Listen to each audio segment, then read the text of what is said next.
Welcome to அகல பண்ணுறோம். So இப்போ நாங்கள் புதுக்கோட்டையை நோக்கி போயிட்டுருக்கோம். எதுக்குன்னா சாப்பிட்றதுக்காக போயிட்டுருக்கோம். நாங்கள் வந்து ஒரு காட்டு பகுதியில் போயிட்டோம். 10 கிலோமீட்டர் ட்ராவல் பண்ணி தான் இப்போ சாப்பிட போகிறோம். ஸோ இன்னைக்கு பிரியாணி சாப்பிட்லாம் நான் ஒரு ஐடியா பண்ணியிருக்கேன். ஸோ நீங்கள் எல்லாம் என்ன சாப்பிடலாம் இருக்கீங்க? நானும் பிரியாணி சாப்பிடுவேன். எனக்கும் பிரியாணி ஓகே தான். ரொம்ப நாள் ஆச்சுன்னு நினைக்கிறேன். இன்னைக்கு இந்த சேலஞ்ச் பண்ணிட வேண்டியதாங்க. சார் அரவிந்த் ரசம் ஊற்றி பிரியாணி சாப்பிட போகிறாரு. இருந்தா அவரை அடுத்த வீடியோ நீங்க பார்க்கலாம். சாப்பிட்டுட்டு அவர் மேபி ஜிஹெச்ல இருப்பார்னு நினைக்கிறேன். இல்லை அப்படின்னா சுந்தரம் அருள்ராஜ்ல இருப்பாரு. நாங்கள் உங்களுக்கு அப்டேட் பண்ணுறோம். அதிகபட்சம் அங்கதான் இருப்பாருன்னு நினைக்கிறேன். இல்ல அரவிந்த் கல்யாணம் ஆயிட்டா சப்ஸ்கிரைபருக்கு சப்ஸ்கிரைப் பண்றது சொல்லி எனக்கு சப்ஸ்கிரைப் பண்ற மாதிரி இருக்கு. சாப்பிடுறோம் பிரியாணி, சுக்கா, 65 இந்த மாதிரி ஆசைப்பட்டு இந்த மாதிரி காம்போ ஆசைப்பட்டு எங்கள் அங்கிள் ஒரு கடை வச்சிருக்காங்க, ஸ்மார்ட் பிரியாணி. அங்கே தான் போகலான்னு பார்க்குறோம். இந்த கடை எங்க இருக்கு பாத்தீங்கன்னா புதுக்கோட்டை ஊருக்குள்ள இந்தியன் ஓவர்சீஸ் பேங்க்ல ஃப்ரண்ட் என்ட்ரன்ஸ் டாப்ல இருக்கு.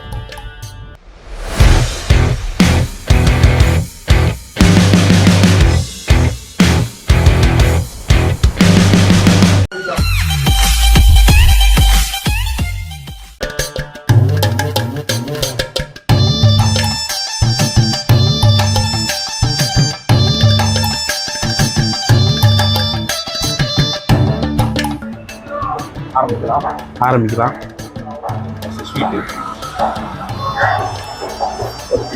முதலே பிரியாணி போயாச்சுங்க. ஸ்வீட்ல ரெண்டாவது தான். ஆமா, கோழி முட்டையும் கொடுத்துட்டு சிக்கனையும் கொடுத்துட்டு உயிரையும் கொடுத்துட்டு நம்மளை வாழ வைக்குது. எனக்கு பிரியாணின்னு எனக்கு ஒரு கதை நான் வருது. சின்ன வயசுல நான் எங்கள் வீட்டில் வந்து பிரியாணி கேட்டேன். எங்கள் அப்பா வாங்கி தரல. உடனே 100க்கு அடிச்சு எங்கள் அப்பா எனக்கு பிரியாணி வாங்கி தரலன்னு கார்லெஸ் ஃபோன் இருக்கும்ல, அதுலேருந்து ஃபோன் பண்ணி எங்கள் அப்பாவுக்கு தான் போலீஸ்லாம் சும்மா ஃபோன் பண்ணேன். அதே பிரியாணின்னு எனக்கு அந்த மெமரிஸ்லாம் வருது. பிரியாணிக்கு போலீஸ்லோடு போயிருக்காங்க. அந்த மாமி வந்து எப்பவுமே சண்டே எவ்ரி சண்டே வந்து ஒவ்வொரு பிரியாணி ஒவ்வொரு மாதிரி போடுவாங்க. எப்போவுமே எனக்குன்னு ஒரு பிரியாணியை ஒரு பவுலில் தனியாக எடுத்து வச்சுருக்காங்க. எனக்கு மோஸ்ட்லி பிரியாணி பசின்னு வைங்க, எனக்கு நைட் ஒரு 2 மணிக்கு பசிக்கும். 2 மணிக்கு எனக்கு பிரியாணி சாப்பிட்டே ஆகும். அப்போ சீக்கிரம் கல்யாணம் பண்ணுவாங்க. இனிமேல் சாப்பிடணும். பிரியாணிக்காண்டி கல்யாணம் பண்ணுவாங்களா? எங்கள் அப்பாவுக்கு காம்ப்ளெக்ஸில் நிறைய ஃப்ரெண்ட்ஸ் இருக்காங்க. ஸோ எல்லா மேரேஜ் ஃபங்க்ஷனு எல்லா ஃபெஸ்டிவல் வந்தாலுமே எனக்கு பிரியாணி ஆட்டோமேட்டிக்காக வீட்டுக்கு வந்துடும். ரம்ஜானுக்கு வந்ததா? இந்த ரம்ஜான் மிஸ் ஆகிட்டு ரொம்ப மிஸ் பண்ணிட்டேன். இந்த ரம்ஜானுக்கு பிரியாணி வரல. அதுவும் இல்லாமல் அவங்க ஸ்வீட்டும் நல்லா பண்ணுவாங்க. ஆக்சுவலி ரம்ஜானுக்கு பிரியாணி 65 கொடுப்பாங்க. அப்போ ஸ்வீட்டு கொடுப்பாங்க. ரொம்ப சூப்பராக இருக்கும். நம்ம வீட்டில் கூட அந்த ஸ்வீட் நம்ம செஞ்சால் வருமானு தெரியல. வீட்டில் பிரியாணி ஜெரிக்கே டயர்டாயிடுறாங்க. ஸ்வீட்டு கேட்டதா சிக்கன் சுக்காவும் சூப்பராக இருக்குது. 65 சூப்பராக இருக்குது. எல்லாமே நல்லா இருக்குது. அவனை மறந்துட்டா. இது நீ மறந்துட்டியா? பிரியாணி வந்து எப்பவுமே நம்ம ஃபேவரட் ஐட்டு. நம்ம ஊரில் சிரோன் தான் ஃபஸ்ட்டு ரோல்ஸ்லாம் கொண்டு வந்தான். எங்கள் வீட்டில் மேலே பஜ்ஜியே வாங்கிட்டு வருவாங்க. ஒரு நாள் பார்த்தா திடீர்னு இப்படி உருண்டையாக வாங்கிட்டு வந்துட்டாங்க. என்னப்பா இது பஜ்ஜி உருண்டையாக இருக்குது, இது பஜ்ஜி இல்லைப்பா, இது பேர் ரோல்ஸு அப்படின்னாங்க. அப்போ தான் ரோல்ஸே தெரியும். எங்கள் அப்பாவோட ஃப்ரெண்டு ஒருத்தங்க வந்தாங்க. அவங்க வரப்போ தான் ரோல்ஸ் எங்கள் வீட்டுக்கு வந்துச்சு. இப்பட்ட செலவுலேயே இன்னைக்கு பிரியாணிங்கிற ஒரு ஐட்டமும் ஆமாம் மெயின் ஐட்டமும் வந்துச்சு. ஆமாம், அதுவும் காம்போ எப்படின்னா பிரியாணி 65 இது ஜிகிர்தண்டா. ஜிகிர்தண்டா உண்டு, நல்லா இருக்கும். அதாவது போன வீடியோவில் ஒருத்தர் வந்து நானும் பிரியாணி லவர் தான் சொல்லிட்டு ரசம் ஊற்றி சாப்பிடுவேன், எல்லாம் ஊற்றி சாப்பிடுவேன் பிரியாணியில் அப்படின்னு சொல்லி சொன்னான். இந்த டேரை கம்ப்ளீட் பண்ணிடணுமா? இப்போ உங்கள் கம்பெனி பண்ண முடியுமா? பண்ணிடுவோம். அண்ணா ரைட்டாக ரசம் தாங்க. இன்னைக்கு இந்த டேரை கண்டிப்பாக நான் கம்ப்ளீட் பண்ணுறேன்.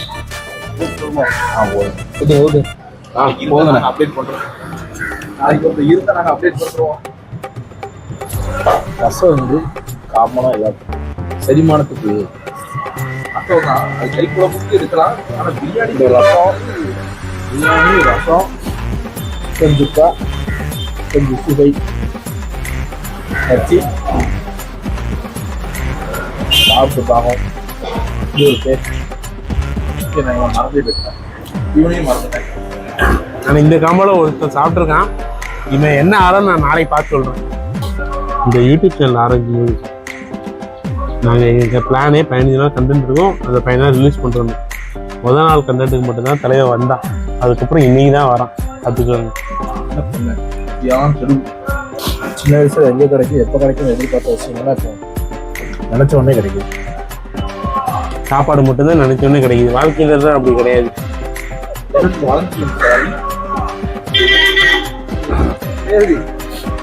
வாழ்க்கையில நினைச்ச கிடைக்க பல போராட்டங்கள் பார்க்க வேண்டியதா இருக்கு. நானும் பெரிய ஆளாகி 4 பேருக்கு நல்லது செய்யலாம்னு நினைச்சேன். அப்புறம் தான் தெரியும் அந்த 4 பேர் நானே ஒரு முதல்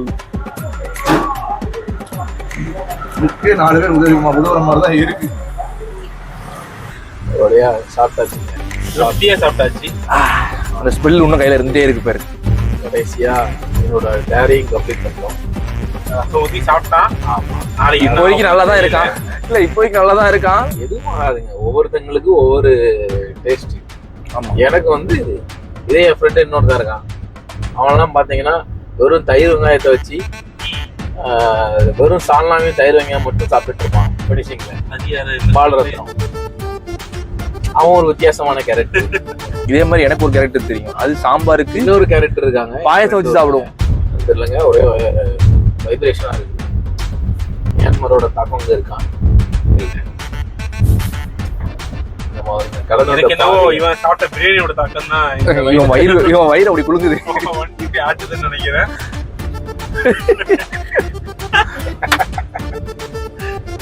எனக்கு அப்படி தெரியல, பக்கத்துல உங்களோட வைப் அப்படி இருக்கு.